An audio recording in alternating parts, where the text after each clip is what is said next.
plantamos, vamos colher. Nossas escolhas, elas definem, né? Ou até mesmo escolha nenhuma, também vai definir que na verdade é uma negligência. Ela é uma escolha. Até não fazer nada é uma escolha.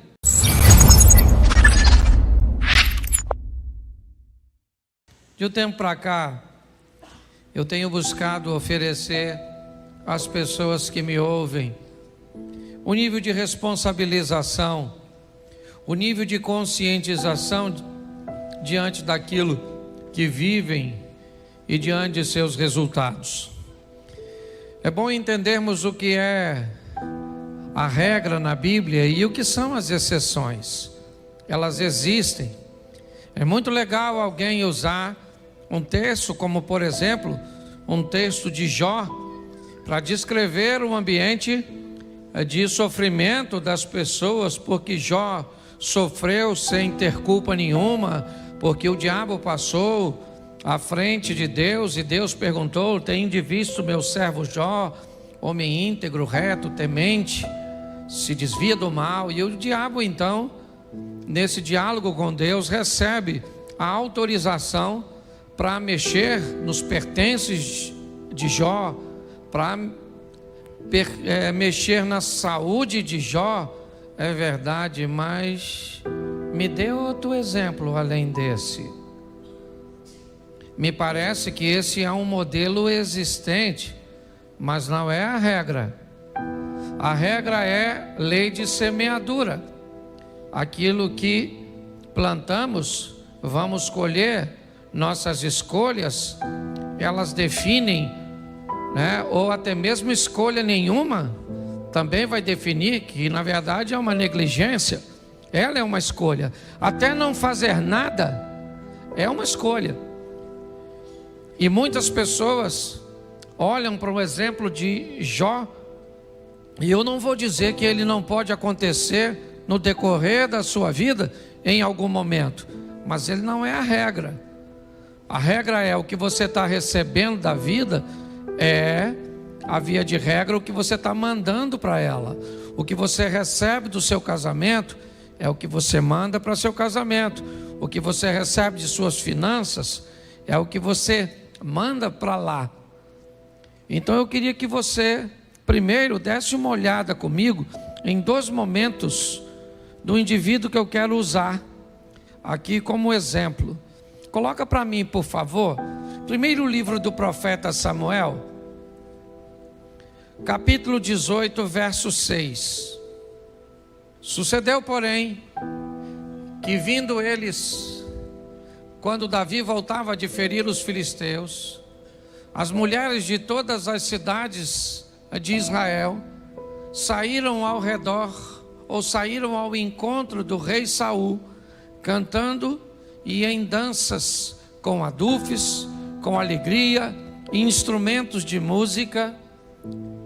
E as mulheres, tangendo, respondiam umas às outras e diziam: Saul feriu seus milhares, porém Davi seus 10 milhares. Preste atenção, Davi está vivendo talvez um dos momentos mais importantes de sua vida. Ele nunca tinha provado uma experiência desse tipo. Primeiro porque era muito jovem. Segundo porque era de uma família humilde.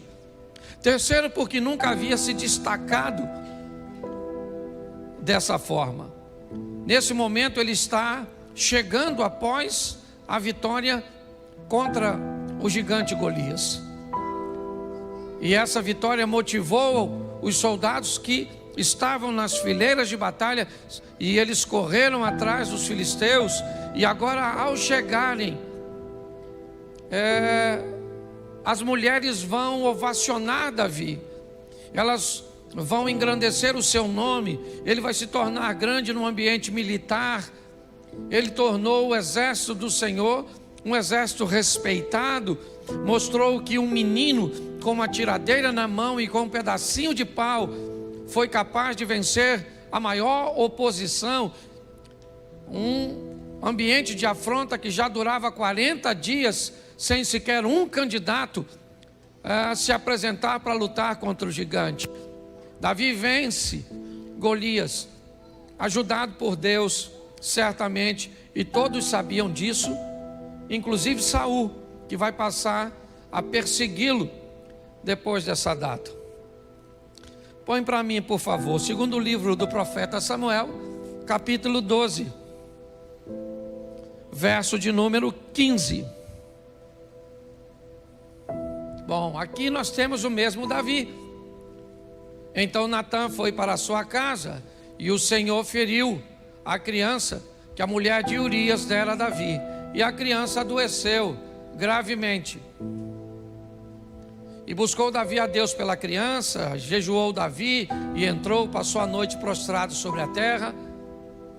Então os anciãos da sua casa se levantaram e foram a ele para o levantar da terra, porém ele não quis, não comeu pão com eles.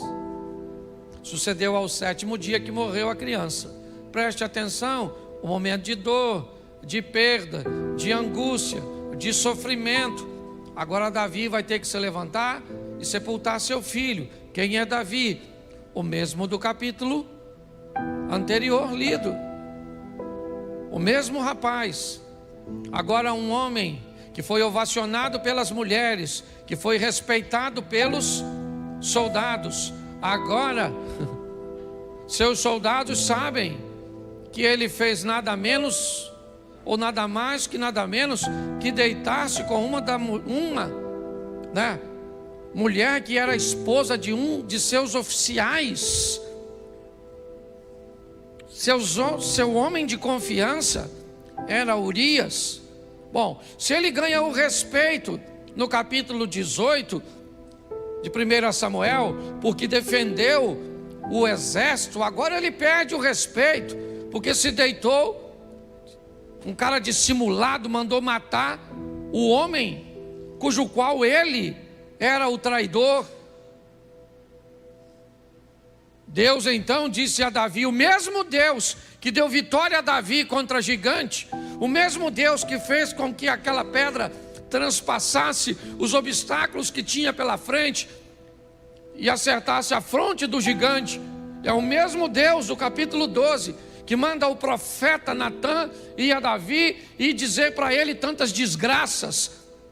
O seu filho morre, a espada jamais se aparta da sua casa. Você vai ver um filho seu matar o outro, você vai ver um filho seu estuprar uma filha sua. Pare para pensar, Deus está com esse indivíduo ou não? Quando nós olhamos para as vitórias que ele teve, nós descobrimos que Deus está com ele.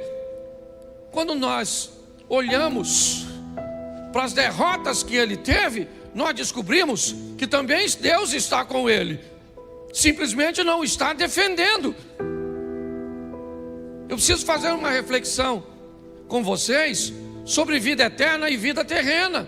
As pessoas estão misturando tudo.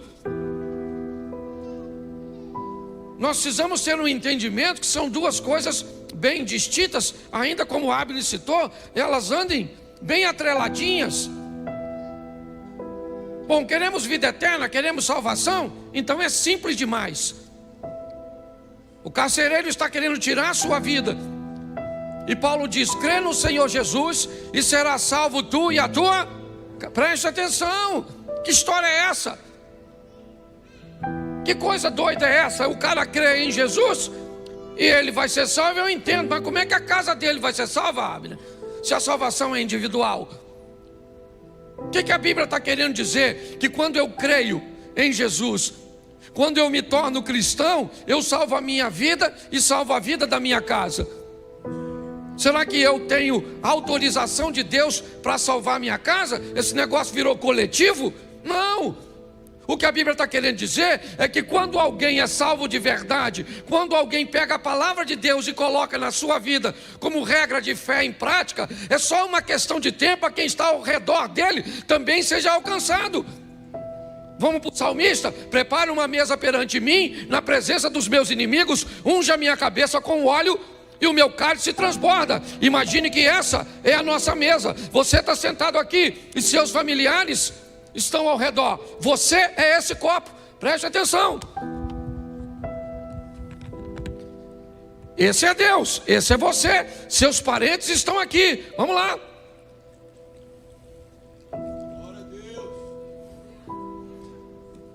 Ó, quando você enche, o que está em você molha as pessoas que estão perto de você. O que a Bíblia está dizendo é que quando você está cheio, quando você é salvo, inevitavelmente, de verdade, o que está em você é só uma questão de tempo, até atingir seu cônjuge, até atingir seus filhos, até atingir seus pais, até atingir as pessoas que estão perto de você. É assim que funciona. Então é muito mais simples do que nós possamos. Pastor, o que eu tenho que fazer para ser salvo? Crer em Cristo Jesus. É só isso. Ô pastor, mas isso é muito fácil. É verdade. O que Jesus quer é nos dar a vida eterna. Foi para isso que Ele morreu. E a Bíblia é bem clara dizer: se nós cremos em Jesus, nós seremos salvos, sim ou não? Isso aí.